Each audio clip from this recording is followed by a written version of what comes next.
In the day's other news, tensions surged even higher in Iraq after a bloodbath in the last 24 hours.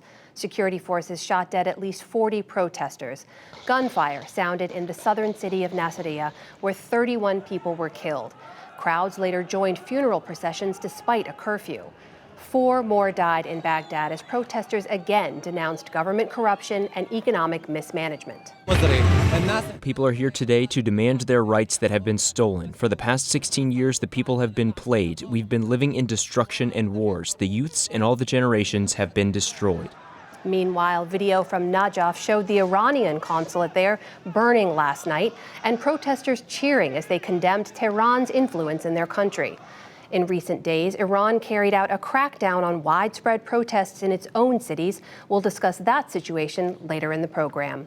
Fierce fires are still burning tonight at a chemical plant in East Texas, forcing more than 50,000 people to spend Thanksgiving away from their homes. 2 explosions rocked the site of Port Neches on Wednesday, leading to evacuations within a 4-mile radius. Today, huge plumes of black smoke billowed overhead as the fires raged on. Fire crews used water cannons to cool down nearby tanks and prevent new explosions. A winter storm system that disrupted Thanksgiving travel across parts of the country eased today.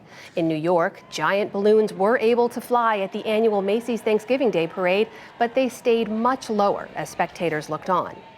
Very windy. All of the balloons, all of the people carrying the balloons, they really had a tough task today keeping everything under control. I saw a few people go down. I hope they're okay. Yeah, it was pretty rough.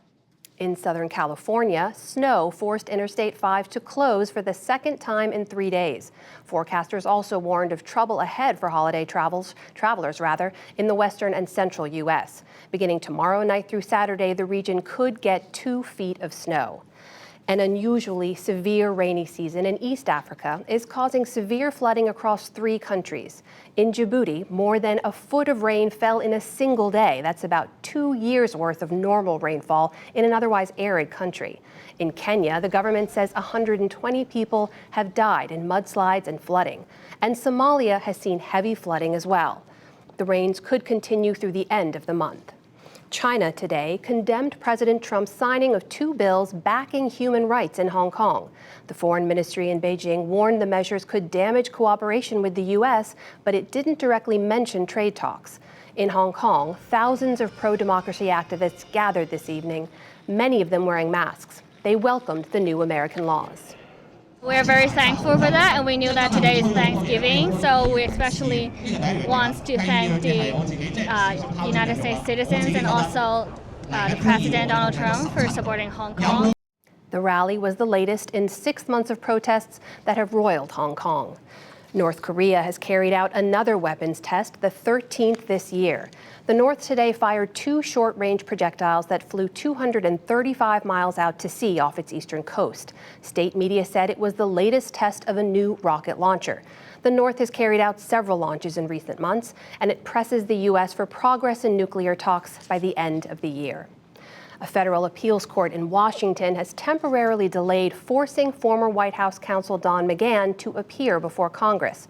A lower court had ruled Monday that he must comply with a congressional subpoena that was issued as part of the Russia investigation. The appeals court said it will hear arguments in the case on January 3rd. And as American shoppers gear up for a Black Friday buying binge, some lawmakers in France say they want to put an end to it. They say it over-promotes overconsumption and waste and generates emissions that damage the climate. The proposal to ban Black Friday will be debated in the National Assembly next month. Still to come on the NewsHour, a discussion with experts on past impeachments, how some farms are turning food waste into sustainable energy, a report from Iran following a violent crackdown on nationwide protests, and much more.